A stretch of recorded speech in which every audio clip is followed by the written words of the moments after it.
Hello, friends. Very good morning. These are the courses offered at our institute. First one is Economy Infinity. Second one is Polity Infinity. Both are proper 100% UPSC courses, prelims come mains courses, where you will get complete guidance of me. Right? ప్రిలిమ్స్కి plus మెయిన్స్కి essay writing పర్స్పెక్టివ్లో mains పర్స్పెక్టివ్లోనే prelims కూడా నేను teach చేయడం మొదలు పెడతాను. Completely concept oriented, real life ఇన్సిడెంట్స్తో లింక్ చేసుకుంటూ కాంటెంపరీ ఇష్యూస్ని అర్థమయ్యేలా చెప్తూ నడిచే కోర్సెస్ ఇవి. Fees for these courses per subject 5,000 rupees. They come with life time validity. Online mock టెస్ట్లు ఉంటాయి. టాపిక్ వైజ్ ఒక్కొక్క చాప్టర్ అవగానే చాప్టర్ మీద మీకు టెస్ట్లు పెడతాను అండ్ టెస్ట్ ఎక్స్ప్లెనేషన్ కూడా చేస్తాను. English infinity is the most popular among all courses offered. Maximum admissions జరిగింది కూడా ఈ కోర్స్కే. సో ఈ కోర్స్ అనేది సూటబుల్ ఫర్ ఆల్ స్టూడెంట్స్. నేను ఆల్ అనేసరికి చాలామంది ఆగిపోతున్నారు. మీరు ఒక్కొక్కరికి చెప్తాను చూడండి. ఎస్పెషల్లీ బ్యాంక్ ఎగ్జామ్స్కి ఇంగ్లీష్ చాలా ఇంపార్టెంట్ కాబట్టి ఎక్కువ మంది సెక్షనల్ కట్ ఆఫ్స్ వల్ల కానీ లేకపోతే టైంలో చేయలేకపోవడం వల్ల కానీ రకరకాల కారణాల వల్ల సఫర్ అయ్యే వాళ్ళందరికీ ఇది ఒక సంజీవిని లాంటిది. ఇందులో మీకు బేసిక్స్ ఫండమెంటల్స్ నుంచి గ్రామర్ నేర్చుకుంటారు, వొకాబులరీ నేర్చుకుంటారు, వీటితో పాటు కాంప్రహెన్షన్ నేర్చుకుంటారు. అంటే సందర్భాన్ని బట్టి మీనింగ్స్ ఎలా ఎక్స్ట్రాక్ట్ చేయాలి, ప్యాసేజెస్ని ఎలా చదవాలి, రకరకాల కాంపిటేటివ్ ఎగ్జామ్స్లో మీకు బ్యాంక్ ఎగ్జామ్స్ వచ్చే డిఫరెంట్ మోడల్స్ని ఎలా అటెంప్ట్ చేయాలి, అది కూడా నేను మీ పొజిషన్లో ఉండి నేను సాల్వ్ చేస్తే ఎలా చేస్తానో సాల్వ్ చేస్తూ ఉంటాను. రైట్, ఆ రకంగా మీరు కొన్ని టిప్స్ అండ్ ట్రిక్స్ అనేవి నా దగ్గర నేర్చుకుంటారు. So hugely useful course. చాలామందిలో నేను ఇంప్రూవ్మెంట్ చూశాను నా స్టూడెంట్స్లో. ఇంగ్లీష్ వీక్నెస్ అనుకుని వచ్చిన వాళ్ళందరూ ఇంగ్లీష్ స్ట్రెంత్గా మారిన వాళ్ళు కూడా ఎంతోమందిని చూడడం జరిగింది. సో చాలా కాన్ఫిడెంట్గా చెప్తున్నాను. తిరిగి రెండోసారి ఆలోచించకుండా మీరు హ్యాపీగా జాయిన్ అవ్వగలిగిన కోర్స్ ఇది. ఈ same holds true for SSC CGL aspirants. Right, for UPSC group 1 వాళ్ళకి ఏ రకంగా ఉపయోగపడుతుంది? యూపీఎస్సీ గ్రూప్ 1 వాళ్ళకి మీకు సీసాట్లో భాగంగా లేకపోతే మీకు వచ్చే ఎగ్జామ్లో భాగంగా వచ్చే ఇంగ్లీష్ గురించి నేను మాట్లాడట్లేదు. ఈ బ్యాంక్ లెవెల్లో నేర్చుకుంటే అది ఆటోమేటిక్గా మీకు వస్తుంది. అది కాకుండా you will improve your understanding of news పేపర్ని కాంప్రహెండ్ చేసే విధానం ఇంప్రూవ్ అవుతుంది. సో యువర్ కాంప్రహెన్షన్ స్కిల్స్ పెరుగుతాయి, రీడింగ్ స్కిల్స్ బెటర్ అవుతాయి, ఎస్ఏ రేటింగ్ స్కిల్స్ బిల్డ్ అవుతాయి. అంటే మీకు మెయిన్స్కి అవసరమైనట్టుగా ఈ స్కిల్స్ బిల్డ్ చేసే బాధ్యత నాది. సో ఆ రకంగా మీకు కూడా ఈ కోర్స్ చాలా చాలా యూజ్ అవుతుంది. సో ఒక్కసారి మీరు చూసుకోండి, న్యూస్ పేపర్ రీడింగ్ అనేది సెపరేట్ కోర్స్ కాదు. న్యూస్ పేపర్ రీడింగ్ రావాలంటే దానికి అవసరమైన బేసిక్స్ అన్ని ఫస్ట్ నేర్చుకోవాలి. అవన్నీ మీరు ఇక్కడ నేర్చుకుంటారు. Arithmetic infinity, pure maths infinity, ఇవి కూడా ఆయా సెగ్మెంట్స్లో వీక్గా ఉన్న స్టూడెంట్స్ని ఉద్దేశించి పెట్టినవి. ఎందుకంటే ఒక సబ్జెక్ట్లో వీక్ ఉన్న వాళ్ళకి మొత్తం కోర్స్ అంతా అంటగట్టడం ఎందుకు, మిగిలిన వాటిలో వాళ్ళు స్ట్రాంగ్గానే ఉన్నారు కదా అనే ఉద్దేశంతో ఇలా ఇండివిజువల్ కోర్సెస్ అనేవి లాంచ్ చేశాను. తర్వాత యాప్టిట్యూడ్ ఇన్ఫినిటీ అనేది బ్యాంక్ ఎగ్జామ్ ప్రిపేర్ అయ్యే వాళ్ళకి లేదా ఎస్ఎస్సి సీజీఎల్ ఎగ్జామ్ ప్రిపేర్ అయ్యే వాళ్ళకి, especially bank exam, prelims mains అన్నీ కవర్ అవుతాయి. ఒక ఎగ్జామ్ అని కాదు. ఇప్పుడు అప్కమింగ్ ఎస్బీఐ పీఓ, తర్వాత RRB clerk, RRB PO, IBPS clerk, IBPS PO, మళ్ళీ next year SBI clerk, SBI PO, మీకు జాబ్ వచ్చేంత వరకు ఎన్ని ఎగ్జామ్స్ అన్నా మీరు రాయొచ్చు. అన్నింటికీ నేను మాక్ టెస్ట్లు పెడతాను, అన్నింటికీ క్లాసెస్ జరుగుతాయి, రిపీటెడ్గా మీరు వినొచ్చు. So full complete online and also unlimited course with full guidance of mind. Test paper explanations ఉంటాయి, రెగ్యులర్ క్లాసెస్ జరుగుతాయి, వాటి ఎక్స్ప్లెనేషన్స్ ఉంటాయి, ఆన్లైన్ టెస్ట్లు ఉంటాయి, బ్యాంకింగ్ అవేర్నెస్, కరెంట్ అఫైర్స్, ప్రతి ఒక్కటి డీటెయిల్డ్గా ప్రిలిమ్స్ మెయిన్స్ అన్నీ కవర్ చేయడం అనేది జరుగుతుంది. 6,000కే. సో యూ కెన్ ఒకసారి జాయిన్ అయితే మీరు జాబ్ వచ్చిన తర్వాత మళ్ళీ బయటకు వెళ్తారు. యాప్టిట్యూడ్ షార్ట్ టర్మ్ అనేది only prelims course. Bank first time prepare అవుతున్న వాళ్ళు, ఒకసారి చూస్తాం తర్వాత డిసైడ్ అవుతాం అనుకునే వాళ్ళకి ఇది ఒక ఆప్షన్. అన్ని సబ్జెక్ట్స్ ఎలా చెప్తున్నారు ఫ్యాకల్టీ అని చూసి తర్వాత డిసైడ్ అవుతాం అనుకునే వాళ్ళు you can join with this 3,000 pages. ఇందులో జాయిన్ అవ్వచ్చు. ఈ కోర్స్ కంప్లీట్ చేసాక మీకు ప్రిలిమ్స్ సిలబస్ అవుతుంది. అయిన తర్వాత మీరు అప్గ్రేడ్ అవ్వచ్చు. లేదు ప్రిలిమ్స్ అండ్ మెయిన్స్ ఫస్ట్ నుంచి మేము ఇంటిగ్రేటెడ్గా వెళ్తాం అనుకునే వాళ్ళు, it is better you join aptitude infinity. ఓకేనా? సో ఇవి contact details. WhatsApp number and phone number కూడా మీకు క్లియర్గా కనిపిస్తుంది. ఫోన్పే, గూగుల్ పే ద్వారా మీరు పేమెంట్ చేయాల్సిన నెంబర్ కూడా కనిపిస్తుంది. If you are interested in joining this course, do not hesitate, get in touch. ప్రతి సండే నేను లైవ్ వస్తాను, మీతో మాట్లాడతాను. మధ్యలో కూడా ఎప్పుడు మొహమాటం లేకుండా నాకు కాల్ చేయండి. బిజీగా ఉంటే ఏమవుతుంది, మళ్ళీ చేయండి అని చెప్తాను, అంతే కదా. So you call me up. That's it. You know what to do here. So let me go to the editorial. It says disorder at the border. Disorder at the border on India-China face-off. బేసికల్గా disorder అంటే అర్థం ఏంటి? Lack of order లేకపోవడం, అంటే నార్మల్గా ఉండాల్సిన పరిస్థితులు అక్కడ లేవు, డిజార్డర్గా ఉంది అని అర్థం అనమాట. On India China face of అంటే అర్థం ఏంటి? ఫేస్ టు ఫేస్ కాన్ఫరంటేషన్, డైరెక్ట్గా గొడవకు వెళ్ళడం, దాన్ని మనం ఫేస్ ఆఫ్ అంటాం. ఒకరికొకరు ఎదురుగా రావడం, రైట్, దాన్ని ఫేస్ ఆఫ్ అంటారు. Agreements with China on disengagement at LAC have lost meaning in the brutal clashes. చూడండి, అగ్రిమెంట్స్ విత్ చైనాతో మన మిలిటరీ లెవెల్ ఎంగేజ్మెంట్ జరిగినప్పుడు అటువైపు ఇటువైపు పెద్దవాళ్ళు మాట్లాడుకొని కొన్ని అగ్రిమెంట్స్ చేసుకున్నారు. ఏమని? డిసెంగేజ్మెంట్ చేసుకుందామని. డిసెంగేజ్మెంట్ అర్థం ఏంటి? మిలిటరీ పరిభాషలో, అంటే ఈ పదానికి మిలిటరీలో మీనింగ్ చెప్తున్నాను. మిలిటరీ పరిభాషలో మీనింగ్ ఏంటి? విత్డ్రావల్ ఆఫ్ ట్రూప్స్ అంటే బలగాలు. వాళ్ళ వైపు నుంచి మన వైపు నుంచి లైన్ ఆఫ్ యాక్చువల్ కంట్రోల్ దగ్గర డిప్లాయ్మెంట్ ఆఫ్ ట్రూప్స్ జరిగింది. డిప్లాయ్మెంట్ అంటే మోహరించడం. వాళ్ళ వైపు నుంచి మన వైపు నుంచి భారీగా బలగాలను అక్కడ మోహరించారు. వాళ్ళని ఇప్పుడు విత్డ్రా చేసుకునే ప్రాసెస్ డిసెంగేజ్మెంట్ అంటే తిరిగి విత్డ్రా చేసుకోవడమే. ఎక్కడెక్కడ వెనక్కి పంపించే ప్రాసెస్ అనేది వాళ్ళ వైపు నుంచి మన వైపు నుంచి స్టార్ట్ అయ్యింది అనుకున్నాం. దీని గురించి అగ్రిమెంట్ చేసుకోవడం కూడా జరిగింది. And all these agreements have lost meaning in the brutal clashes. Brutal అంటే క్రూరమైన, క్లాషెస్ అంటే ఈ ఫైట్స్. ఇంత క్రూరమైన వైలెంట్ ఈ క్లాషెస్ వల్ల ఈ మీనింగ్ అంతా పోయిందని అర్థం. ఎందుకంటే 20 మంది సైనికులు చనిపోయారు, ఇండియన్ సోల్జర్స్ చనిపోయారు. దానికి సంబంధించి ఎడిటోరియల్ వచ్చింది. With the deaths of at least 20 Indian soldiers and reports of Chinese soldier casualties in clashes at the Galwan valley in Ladakh, India and China have entered uncharted territory on the line of actual control. అర్థమైందా? With the deaths of at least 20 Indian soldiers, కనీసం 20 మంది Indian soldiers చనిపోయారు. And reports of Chinese soldier casualties, China వైపు నుంచి కూడా వాళ్ళ సైనికులు కూడా, క్యాజువాలిటీస్ అంటే అర్థం ఏంటి? క్షతగాత్రులు అంటాం. క్యాజువాలిటీ అంటే మీనింగ్ ఏంటంటే either injured or dead from war or accident. Accident ద్వారా కానీ వార్ వల్ల కానీ యాక్సిడెంట్ వల్ల కానీ చనిపోయిన లేదా ఇంజ్యూర్ అయిన, గాయపడ్డ వాళ్ళని క్యాజువాలిటీస్ అంటారు. రైట్. చైనీస్ సోల్జర్ క్యాజువాలిటీస్ అంటే వాళ్ళ వైపు గాయపడిన వాళ్ళు మరియు చనిపోయిన వాళ్ళు. వాళ్ళ వైపు ఎగ్జాక్ట్ కౌంట్ వాళ్ళు రివీల్ చేయలేదు. అమెరికన్ ఇంటెలిజెన్స్ ప్రకారం ఒక 35 మంది పైగా చనిపోయినట్టుగా ఉంది, క్యాజువాలిటీస్ ఉన్నట్టుగా ఉన్నారు అని చెప్పి అమెరికన్ ఇంటెలిజెన్స్ చెప్తోంది. సో చైనా వాళ్ళు రివీల్ చేయట్లేదు అఫీషియల్గా. India and China have entered uncharted territory on the line of actual control, the first combat deaths since 1975. Uncharted territory అంటే అర్థం ఏంటి? What is the meaning of uncharted territory? Uncharted territory అంటే unexplored area. Uncharted waters అంటారు, uncharted territory అంటారు. రెండింటికి meaning ఒకటే.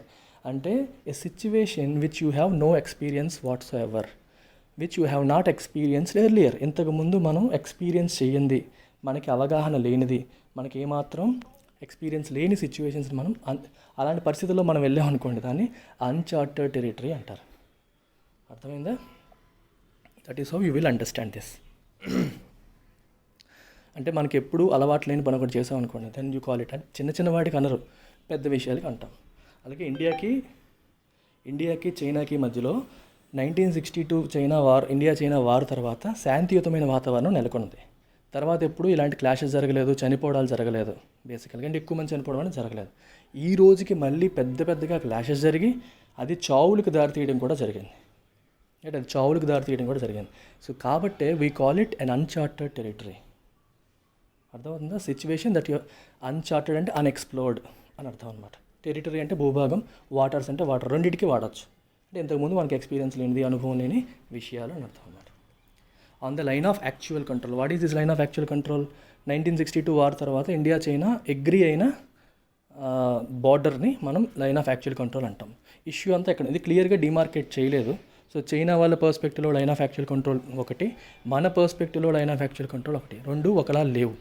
అక్కడ problem వస్తుంది. The first combat death since 1975 తర్వాత మళ్ళీ ఇలాంటి అంటే ఒక యుద్ధ వాతావరణం వచ్చి చనిపోవడం కూడా ఆ తర్వాత ఇదే. And the first such in the Galwan valley since the 1962 war. 1962 war తర్వాత గాల్వన్ వ్యాలీలో చావు చూడడం కూడా ఇదే first time. The brutality of the clashes. Brutality అంటే క్రూరత్వం, violence of the clashes with severe injuries and deaths incurred despite the fact that no shots were fired is also unheard of thus far. అర్థమైందా? Brutality అంటే ఎంత క్రూరంగా ఈ clashes జరిగాయి. With severe injuries and deaths incurred despite the fact that no shots were fired. Gun firing జరగలేదు అటువైపు ఇటువైపు.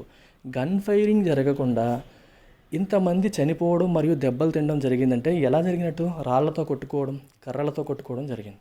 అంత బ్రూటల్గా క్లాషెస్ జరిగాయి అనే ఈ విషయం కూడా ఇప్పటివరకు మనం ఎప్పుడు కానీ విని ఎరుగంది. Unheard of thus far. Thus far అంటే ఇప్పటి వరకు, అన్హర్డ్ ఆఫ్ విని ఎరగం. The deaths occurred when the two armies had agreed to disengage and de-escalate the month-long standoff, which makes the clashes particularly shocking. Deaths ఎప్పుడు జరిగాయి? When the two armies had agreed to disengage. Disengage అవుదామని agree. Disengage అంటే అర్థం ఏంటి?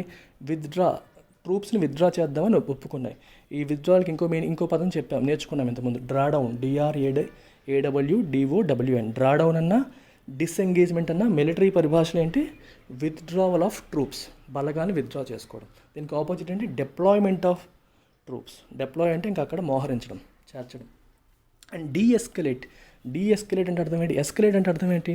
To make a situation or ఒక సిచ్యువేషన్ని more సివియర్గా చేయడాన్ని ఎస్కలేషన్ అంటాం. డీఎస్కలేషన్ అంటే make it less intense or less severe. To make a situation less intense or less సివియర్గా మార్చడాన్ని డీఎస్కలేషన్ అంటాం. మోర్ సివియర్గా మార్చడాన్ని ఎస్కలేషన్ అంటాం. The month long standoff అంటే అర్థం ఏంటి? డెడ్లాక్ అంటే ఇద్దరి మధ్య చర్చలు ముందుకు వెళ్ళట్లేదు, వెనక్కి వెళ్ళట్లేదు. సిచ్యువేషన్ అంటే ఈక్వల్లీ మ్యాచ్డ్ అపోనెంట్స్ మధ్య సిచ్యువేషన్ ముందుకి వెనక్కి వెళ్ళకుండా ఆగిపోతే దాన్ని డెడ్లాక్ అంటాం. చర్చ జరుగుతుంది, వాళ్ళు యాక్సెప్ట్ చేయరు, మనము యాక్సెప్ట్ చేయం. సో దానికి సొల్యూషన్ కనిపించదు. అలాంటి సిచ్యువేషన్ మనం స్టాండ్ ఆఫ్ అంటాం. ఒక నెల రోజుల నుంచి ఉన్న స్టాండ్ ఆఫ్ని ఈజ్ చేయడానికి, డీఎస్కలేట్ చేయడానికి, లెస్ సివియర్, లెస్ ఇంటెన్స్ చేయడం కోసం డిసెంగేజ్ చేద్దామని చెప్పి వాళ్ళు ఒప్పుకున్నారు. కానీ అలాంటి టైంలో ఈ చావులు జరిగాయి. And it is particularly shocking. అందువల్లే ఇంకా షాకింగ్. ఈ శాంతియుతమైన చర్చలు జరిగి ఒప్పుకున్న తర్వాత ఎందుకు జరిగాయి అనేది అర్థం కావట్లేదు. China has now claimed sovereignty over the entire Galwan Valley, indicating that it is unlikely to pull back from this crucial and hitherto non-contentious area unless it is forced to. China ఏం చేసింది? It has now claimed sovereignty అంటే సార్వభౌమాధికారం, supreme control. Galwan valley మాదే అన్నట్టుగా claim చేస్తుంది. దానిపైన control మాది, అది మాది అన్నట్టుగా మాట్లాడుతుంది. Indicating that it is unlikely to pull back from this crucial and hitherto non contentious area. Non contentious అంటే కంటెన్షన్ లేదు, పోటీ లేదు దానికి ఇప్పటివరకు. అది ఇండియా వైపే ఉండింది, రైట్? కంటెన్షన్, దాని మీద డిస్కషన్ కూడా లేదు ఇప్పటివరకు. హిథెర్టో అంటే అంటిల్ నౌ, ఇప్పటి వరకు ఏ డిస్కషన్ లేదు, దాని మీద కంటెన్షన్ లేని ఏరియా ఇప్పుడు మాది అని చెప్పి చైనా చెప్తుంది. Which indicates that it is unlikely to pull back అంటే అక్కడి నుంచి అది వెనక్కి వెళ్ళే పరిస్థితులు కనిపించట్లేదు. అంటే చైనా సైనికులు ఆల్రెడీ వచ్చేసారు, వాళ్ళు వెనక్కి వెళ్ళేలాగా కనిపించట్లేదు. అన్లెస్ ఇట్ ఈస్ ఫోర్స్ చేస్తే కానీ వెళ్ళేటట్టుగా కనిపించట్లేదు. In his talks with external affairs minister S Jaishankar, Chinese foreign minister Wang Yi appeared to countenance this new position and even called on India to punish those responsible for crossing the LAC, prompting India to accuse China of attempting to alter the LAC with this premeditated and planned action by its forces. చూడండి ఎంత బ్యూటిఫుల్గా రాశారు. In his talks with external affairs minister S Jaishankar garu అంటే మన వైపు నుంచి external affairs minister అంటే మన విదేశాంగ వ్యవహారాల మంత్రి జైశంకర్ గారితో మాట్లాడిన మాటల్లో Chinese foreign minister Wang Yi ఏమన్నారు? అపియర్డ్ టు కౌంటెనెన్స్ అంటే to give approval or support. దేనికి? To this new position. ఏంటి ఆ న్యూ పొజిషన్? ఆ గాల్వన్ వ్యాలీ మాదే అన్నట్టుగా వాళ్ళు చేస్తున్న బిహేవియర్ని, మేము వెనక్కి వెళ్ళమన్నట్టుగా వాళ్ళు చూపిస్తున్న బిహేవియర్ని సపోర్ట్ చేసేలాగా, దానికి అప్రూవల్ ఇచ్చేలాగా వాంగ్ యీ మాట్లాడారు. ఆయన ఏమంటున్నారు? And even called on India to punish those responsible for crossing the LAC. అంటే ఇండియా నుంచి మీరు LAC దాటేశారు మీ సైనికులు, వాళ్ళని మీరు పనిష్ చేయండి అని చెప్పి తిరిగి ఇండియాకి ఆయన పిలుపునిచ్చారు. ఇండియాకి చెప్తున్నారు. ప్రాంప్టింగ్ ఇండియా, అలా చెప్పేసరికి ఇండియా ఏం చేసింది? Prompting India to accuse China of attempting to alter the LAC. Accuse అంటే ఆరోపించడం. చైనా పైన ఇండియా ఆరోపించింది. ఏమని ఆరోపించింది? ఆఫ్ చూడండి, ఎక్యూజ్కి ఎప్పుడు ఆఫ్ వస్తుంది. ఎక్యూజ్ ఆఫ్ మధ్యలో ఆబ్జెక్ట్ వస్తుంది. You excuse someone of something, మనం ఒకరిని ఒక పని చేశారు అని చెప్పి ఆరోపిస్తున్నాం. ఇండియా ఎక్యూజ్డ్ చైనా ఆరోపించింది. ఏమని ఆరోపించింది? Of attempting to alter the LAC with this premeditated and planned action by its forces. ఎల్ఏసిని మార్చడానికి, లైన్ ఆఫ్ యాక్చువల్ కంట్రోల్ని మార్చడానికి, with this premeditated and planned action, బాగా ముందే ప్లాన్ చేసుకొని అనుకొని చేసిన ఈ యాక్షన్ ద్వారా ఎల్ఏసి యొక్క పొజిషన్ని మార్చడానికి ప్రయత్నం చేస్తోంది అని చెప్పి ఇండియా ఆరోపించింది. Meanwhile, reports that Chinese troops continue to be well entrenched in the fingers area, finger 4 to 8, are the ridges around Pangong Tso Lake that India has always patrolled and remain inside the LAC at Nakula Pass, are worrying indicators of a hardening Chinese position. ఈ meaning చూడండి. Meanwhile, reports that Chinese troops, China యొక్క బలగాలు continue to be well entrenched in the fingers area. ఇక్కడ well entrenched, ఎంట్రెంచ్ అనే meaning చెప్తాను. ఎంట్రెంచ్ అంటే firmly established అని అర్థం. ఎంట్రెంచ్ అనే పదం ఎక్కువగా ఎక్కడ వాడతారంటే ఐడియాస్, బిలీఫ్స్ ఇలాంటి వాటికి వాడతారు. For example, casteism is well entrenched in the minds of many of the Indian citizens. casteism అనే ఆలోచన, ఆ భావన మన ఇండియన్ సిటిజన్స్, మెనీ ఆఫ్ భారతీయుల మదిలో ఎంట్రెంచ్ అయిపోయింది, ఫర్మ్గా స్ట్రాంగ్గా ఎస్టాబ్లిష్ అయిపోయింది. పుస్తకాల్లో మనం ఎన్ని చదువుకున్నా సరే, ఏం మాట్లాడుకున్నా సరే, ఇది ఏమైంది, మనలో ఆ భావన అనేది స్ట్రాంగ్గా ఎస్టాబ్లిష్ అయిపోయింది. అంటే ఒక ఐడియా కానీ, ఒక ఆలోచన విధానం కానీ మనలో బాగా ఎస్టాబ్లిష్ అయితే దాన్ని ఎంట్రెంచ్ అంటాం. కానీ ఇక్కడ మీనింగ్ ఫిట్ అవుతుందా? అవ్వట్లేదు. ఇక్కడే మీనింగ్ ఫిట్ అవుతుంది, ఫర్మ్గా ఎస్టాబ్లిష్ అయిపోయారు. అంటే మన ఏరియాలకు వాళ్ళు ఎస్టాబ్లిష్ అయిపోతున్నారు. అక్కడ వాళ్ళు గుడారాలు పెట్టేసి, తవ్వేసి, గుంతలు తవ్వేసి వాళ్ళు ఎస్టాబ్లిష్ చేసేసుకుంటున్నారు. It's not a good sign. In the fingers area అంటే తెలుసు కదా మీకు ప్యాంగాంగ్ సో లేక్ అనేది ఇండియాకి చైనాకి మధ్యలో లదాఖ్ ప్రాంతంలో ఉంటుంది. It's a beautiful lake. మీకు 3 Idiots సినిమా క్లైమాక్స్లో కనిపిస్తుంది ఆ లేక్. అందులో 1/4 ఇండియాలో ఉంటే 3/4 చైనీస్ టెరిటరీలో ఉంటుంది. మీరు ప్యాంగాంగ్ సో లేక్ని కొంచెం ఏరియల్ వ్యూలో చూసినట్టయితే you will see fingers, ridges కనిపిస్తాయి. రిడ్జెస్ అంటే కొంచెం షార్ప్గా ఎత్తుగా ఉన్న ప్రాంతాలు కనిపిస్తుంటాయి. షార్ప్గా ఎత్తుగా, మళ్ళీ లోయ, మళ్ళీ షార్ప్గా ఎత్తుగా, మళ్ళీ లోయ. అంటే ఫింగర్ చూడండి మీరు ఎలా చూస్తే ఎలా ఉంటుంది, కొంచెం ఎత్తులు ఉంటాయి కదా, మధ్యలో గ్యాప్, మళ్ళీ ఎత్తులు, అలా అనమాట. ఆ రకంగా మీకు ఫింగర్స్ లాగా కనిపిస్తుంది. అని ఫింగర్స్ ఏరియా అంటారు. వాటిని 4 to నోటేట్ చేశారు, 1 2 3 4 అని చెప్పి. అందులో ఫింగర్ 4 నుంచి ఫింగర్ 8 అనే ప్రాంతంలో వాళ్ళు ఎక్కువగా ఎంట్రెన్స్ అయిపోయారు. అంటే అక్కడ వచ్చి ఎస్టాబ్లిష్ అయిపోయారు. Or the ridges around the Pangong Tso lake that India has always patrolled. India ఎక్కువగా పెట్రోల్ చేసే ఏరియా అది. ఎప్పుడు పెట్రోల్ చేసే ఏరియా. పెట్రోల్ అంటే తెలుసు కదా మీకు, హైవే పెట్రోల్ అంటారు. అక్కడ ఏమైనా అవాంఛనీయ సంఘటనలు జరగకుండా చూసే ప్లేస్ అనమాట. పెట్రోలింగ్ అంటే యాక్ట్ ఆఫ్ దాన్ని మానిటర్ చేయడం. And remain inside the LAC at Nakula pass. Nakula పాస్లో కూడా ఎల్ఏసి లోపలికి వచ్చేసారు. నకులా పాస్ అనేది సిక్కింలో ఉంది. అది ఈస్టర్న్ సైడ్, ఇది western side. Are varying indicators of a hardening Chinese position. ఇవన్నీ ఏంటి, ఇక్కడ ఎలా వచ్చేయడం, అక్కడ ఫింగర్స్ ఏరియాలోకి వచ్చేయడం, ఇవన్నీ ఏంటి, they are varying indicators of a hardening Chinese position. Hardening అంటే టు మేక్ సంథింగ్ హార్డ్ చేయడం అంటే అర్థం ఏంటి, ఇంకా సివియర్ చేయడం అనమాట. ఏంటి సివియర్ చేయడం, వాళ్ళ పొజిషన్ ఏంటి, మన విషయంలో వాళ్ళు చాలా స్ట్రాంగ్గా బిహేవ్ చేస్తున్నారు, ఇంకా స్ట్రాంగ్ అయిపోతున్నారు.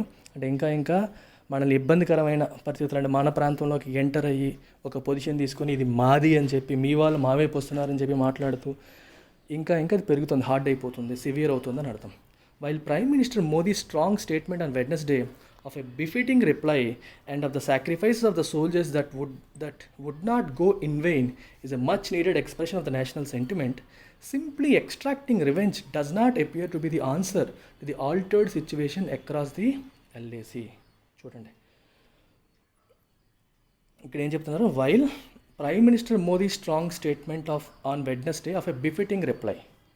వెడ్నెస్డే రోజు అంటే నిన్న మోదీ గారు ఒక స్ట్రాంగ్ స్టేట్మెంట్ ఇచ్చారు. ఏమని, బిఫిటింగ్ రిప్లై ఇస్తాం. బిఫిటింగ్ అంటే అర్థం ఏంటి, appropriate to the situation, appropriate to the occasion అంటే తగిన అని అర్థం. తగిన సమాధానం చెప్తాం, మనకు జరిగిన నష్టానికి తగిన సమాధానం చెప్తాం అని చెప్పి ఒక స్ట్రాంగ్ స్టేట్మెంట్ ఇచ్చారు. మరియు ఇంకేం చెప్పారు, మన సైనికుల యొక్క సాక్రిఫైసెస్ అంటే వాళ్ళ చావులు, అంటే వాళ్ళ ప్రాణత్యాగం చేశారు, ఆ సాక్రిఫైస్ అనేవి would not go in vain. If something goes in vain that means it becomes useless, వృధా అయిపోయిందని అర్థం. Would not go in vain అంటే వాళ్ళ చావులు వృధా కావు మేము బిఫిటింగ్ రిప్లై ఇస్తాము అని చెప్తూ ఒక స్టేట్మెంట్ ఇచ్చారు. అది ఇట్ రిఫ్లెక్ట్స్ నేషనల్ సెంటిమెంట్, ఎందుకంటే అందరికీ రక్తం మరుగుతూ ఉంటుంది మన సైనికులు చనిపోయారు అనే టైంలో. సో దానికి రిఫ్లెక్ట్ చేసేలాగా ఆయన ఈ సమాధానం ఇవ్వడం అనేది మంచిదే. అయితే సింప్లీ ఎక్స్ట్రాక్టింగ్ రివెంజ్, ప్రతీకారం తీర్చుకోవడం మాత్రమే does not appear to be the answer to the altered situation across the LAC. LAC across the LAC అంటే అర్థం లైన్ ఆఫ్ యాక్చువల్ కంట్రోల్ దగ్గర ఓన్లీ ఈ ప్రతీకారం తీర్చుకోవడం అనేది సొల్యూషన్ కాదు, does not appear to be, అది మాత్రమే సొల్యూషన్ లాగా కనిపించట్లేదు అని చెప్పి అంటున్నారు. In order to prepare its response appropriately, the first step the government must take is to apprise the nation of exactly what has occurred since late April along the LAC, including incidents in Ladakh and Sikkim. APPRISE, apprise అంటే notify, inform అని అర్థం, inform చేయడం, notify చేయడం. APPRAISE apprise అని ఇంకోటి ఉంటుంది, దాని అర్థం ఏంటంటే ఎస్ఎస్ ఎగ్జామిన్ అని అర్థం. అంటే మీకు చూడండి, జాబ్ చేసే వాళ్ళకి year on year performance appraisal జరుగుతాయి.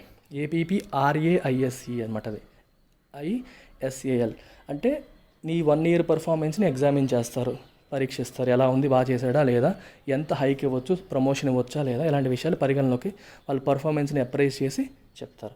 సిమిలర్గా మనకి బ్యాంకుల్లో గోల్డ్ పెట్టి లోన్ తీసుకుంటారు కదా చాలామంది, ఆ గోల్డ్ అప్రైజర్స్ ఉంటారు. అప్రైజర్స్ అంటే గోల్డ్ యొక్క నాణ్యతని పరీక్షిస్తారు. పరీక్షించి దీని పేరు ఎంత లోన్ ఇవ్వచ్చు, దీని వాల్యూ ఎంత ఉంటుందని చెప్తారు, వాళ్ళని అప్రైజర్స్ అంటారు. That appraise is different from this appraise.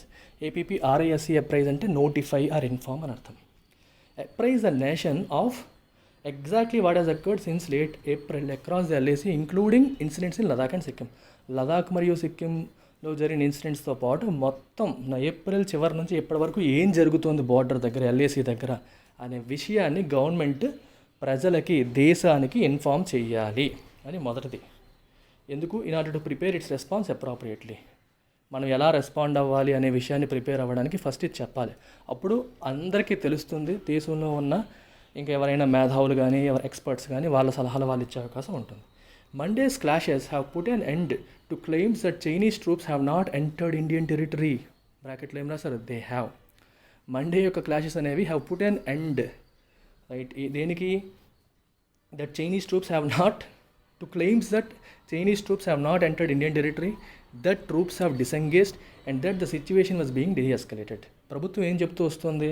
మనం ఒక్క అంగుళం కూడా వాళ్ళు మన దాంట్లోకి రాలేదు, ఉన్న వాళ్ళందరూ వెనక్కి వెళ్ళిపోతున్నారు, బార్డర్ నుంచి అందరూ డిసెంగేజ్ అవుతున్నారు, సిచ్యువేషన్ డీఎస్కలేట్ అవుతుంది, అంటే ఇష్యూ అనేది లెస్ ఇంటెన్స్, లెస్ సివియర్ అవుతుంది అని ఇప్పటివరకు ప్రభుత్వం చెప్తూ వచ్చింది.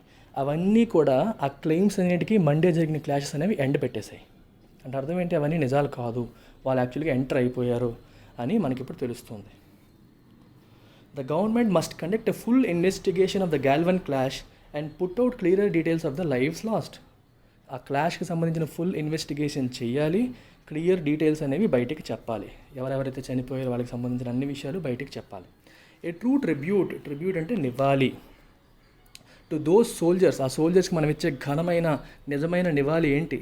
Will not only include ensuring accountability from Beijing, అది బీజింగ్ నుంచి అకౌంటబిలిటీ ఎన్ష్యూర్ చేయాలంటే వాళ్ళు బాధ్యత వహించేలాగా చేయాలి ఒకటి, నాట్ ఓన్లీ అదొకటి రాశారు, but also enforcing a full troops withdrawal from all the areas occupied in the last few వీక్స్లో వాళ్ళు ఆక్యుపై చేసుకున్న అన్ని ఏరియాస్ నుంచి పూర్తిగా వాళ్ళు విత్డ్రా చేసుకోవాలి వాళ్ళ ట్రూప్స్ని.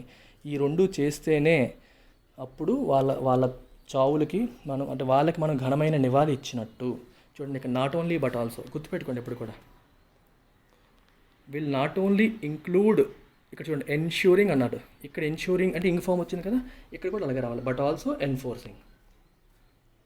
ఆ ప్యారలిజం రావాలి, అక్కడ ఎలా స్టార్ట్ అవుతుంది ఇక్కడ అలాగే రావాలి. Will not only include ensuring accountability from Beijing but also enforcing. Enforce అనకూడదు, అక్కడ ఎన్ఫోర్సింగ్ అనాలి, అక్కడ ఇన్క్లూడింగ్ అన్నారు కదా, ఎన్ష్యూరింగ్ అన్నారు, ఇక్కడ enforcing.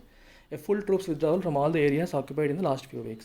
Both the MEA and Ministry of External Affairs and the Chinese Ministry of Foreign Affairs have reaffirmed argumented to state something strongly. Reaffirmed to state something strongly again. Their commitment to dialogue as a means of restoring peace. Peace అంటే శాంతి. శాంతిని మళ్ళీ తిరిగి restoring అంటే అర్థమేంటి? To bring something back to its original position. మళ్ళీ peace వచ్చేలాగా చేయడానికి only dialogue మాత్రమే మీన్స్, డైలాగ్ అంటే చర్చలు మాత్రమే మార్గం అని చెప్పి రెండు వైపుల నుంచి కూడా వాళ్ళ మినిస్ట్రీ మన మినిస్ట్రీ కూడా తిరిగి స్ట్రాంగ్గా చెప్పారు. Reaffirm their commitment. Both sides must also acknowledge that the situation is precarious. రెండు వైపుల నుండి కూడా ఏంటి ఒప్పుకోవాలి, ఏ విషయాన్ని ఒప్పుకోవాలి, యాక్సెప్ట్ చేయాలి. That the situation is dangerous, precarious అంటే dangerous. And that the recent days in particular have undone decades of painstakingly negotiated confidence building mechanisms. Painstaking అంటే with a lot of thoughtfulness and care. ఆలోచనతో జాగ్రత్తతో negotiate చేసిన discuss చేసిన confidence building mechanism. 1962 war తర్వాత India చైనాకి ఒకళ్ళ మీద ఒకరికి నమ్మకాలు పోయాయి. ఇండియన్స్ చైనీస్ని శత్రువులుగా చూడడం మొదలుపెట్టారు, చైనీస్ ఇండియన్స్ని శత్రువులుగా చూడడం మొదలుపెట్టారు. ఈ కాన్ఫిడెన్స్ అనేది ఏదైతే పోయిందో దాన్ని తిరిగి బిల్డ్ చేయడం కోసం రెండు వైపుల నుండి దౌత్యవేత్తలు, అంటే మన ఫారిన్ సెక్రటరీలు, వాళ్ళ ఫారిన్ సెక్రటరీలు, మన ప్రధానమంత్రి, వాళ్ళ అధ్యక్షుడు, వీళ్ళందరూ కూడా రకరకాల సమావేశాల ద్వారా ఎన్నో రకాల, మనకి చూడండి లాస్ట్ ఇయర్ మమల్లాపురంలో మోదీ జీ జిన్పింగ్ మీటింగ్ జరిగింది. అంతకుముందు వుహాన్లో 2017లో వుహాన్లో మళ్ళీ మోదీ జీ జిన్పింగ్ మీటింగ్ జరిగింది. వుహాన్ అనేది చైనాలో. సో ఇవి జరుగుతూ ఉన్నాయి, సమ్మిట్స్ జరుగుతూ ఉన్నాయి. వీటన్నిటి యొక్క ఉద్దేశం ఏంటి? రెండు దేశాల మధ్యలో కాన్ఫిడెన్స్ పెరగాలి, ఒకరి మీద ఒకరికి నమ్మకం పెరగాలి, శాంతి నెలకొల్పాలి, అపనమ్మకాలు పోవాలి, ట్రస్ట్ బిల్డింగ్ మెకానిజమ్స్ ఎన్నో ఎఫర్ట్స్ చేయడం జరిగింది. ఈ క్లాషెస్ ఏం చేసాయి? వాటన్నిటిని కూడా అండూ చేసాయి. అండూ తెలుసు కదా, మనం ఏదైనా రాసాక దాన్ని మళ్ళీ అండూ ఆప్షన్ వస్తుంది కదా, చేస్తుంటాం మనం. అంటే చేసింది పోవడం, అంటే ఈ ఎఫర్ట్ అంతా కూడా ఇప్పుడు బూడిదలో పోసిన పన్నీర్ అయిపోయింది, మళ్ళీ మొదటికి వచ్చేసింది అని అర్థం. Without a full restoration of the status quo అంటే, స్టేటస్ కో అంటే అర్థం ఏంటి? స్టేటస్ కో అంటే the situation as it is today, ప్రస్తుతం ఉన్న సిచ్యువేషన్ స్టేటస్ కో అంటారు. స్టేటస్ కో అంటే the situation as it was earlier, ఇంతకు ముందున్న సిచ్యువేషన్. అంటే May 5th వాళ్ళు మొదటిసారి ఎంటర్ అయ్యారు. దానికి ముందు ఏ సిచ్యువేషన్ అయితే ఉండిందో ఆ సిచ్యువేషన్ రెస్టోర్ చేయాలి. వితౌట్ అంటే అది లేకుండా, అది రెస్టోర్ చేయకుండా. రిపరేషన్స్ ఫర్ ద క్యాజువాలిటీస్ అంటే క్షతగాత్రులు, చనిపోయిన వాళ్ళు మరియు ఇంజూర్ అయిన వాళ్ళు వార్లో లేదా యాక్సిడెంట్లో. రిపరేషన్స్ అంటే అర్థం ఏంటి? రిపరేషన్ అనే పదానికి మీనింగ్ ఏంటంటే to make amends for something wrong you have done. అంటే మనం చేసిన ఒక తప్పుకి మనం ప్రాయశ్చిత్తం చేసుకోవడం, కరెక్షన్ చేసుకోవడం, పరిహారం చెల్లించడం అనే మీనింగ్ వస్తుంది. ఎలా చేస్తారంటే payment for the harm you have done, అంటే మనం చేసిన తప్పుకి, మనం చేసిన హానికి పరిహారం చెల్లించడం. రిపరేషన్స్ అనేది ఎక్కువగా యుద్ధంలో వాడతారు. ఇప్పుడు రెండు కంట్రీల మధ్య యుద్ధం జరిగినప్పుడు గెలిచిన కంట్రీ ఓడిన కంట్రీ దగ్గర రిపరేషన్స్ తీసుకుంటుంది. గెలిచిన కంట్రీ ఏం చేస్తుందంటే, ఈ యుద్ధం చేసాం, మేము గెలిచాం, కానీ మేము ఎంతో ఆస్తి కోల్పోయాం, ఎన్నో గన్స్ అవన్నీ ఖర్చు పెట్టాం, మాకు డబ్బులు కావాలని చెప్పి ఓడిపోయిన కంట్రీని అడుగుతుంది, పరిహారం చెల్లించండి మీరు అని. ఎలాగో ఓడిపోయారు కదా, రిపరేషన్స్ పే చేయండి అని చెప్పి అడుగుతారు. సో వీళ్ళు ఇవ్వాల్సి వస్తుంది అనమాట, దాన్ని రిపరేషన్ అంటారు. అలాగే మీకు latest example Vizag gas leak ఇన్సిడెంట్లో కూడా వాళ్ళ కంపెనీ చేసిన తప్పు వల్ల గ్యాస్ లీక్ అయ్యి ఎంతోమంది చనిపోయారు. సో ఎంతోమంది చనిపోయినందుకు వాళ్ళు చనిపోయిన వాళ్ళకి ఏమైనా పరిహారం చెల్లిస్తే యూ కెన్ కాల్ దెమ్ రిపరేషన్. అంటే వాళ్ళు చేసిన తప్పు వల్లే కదా నష్టం జరిగింది, ఆ నష్టపరిహారం లాగా మీకు ఇక్కడ వస్తుందన్నమాట. అలా అర్థం చేసుకోవచ్చు.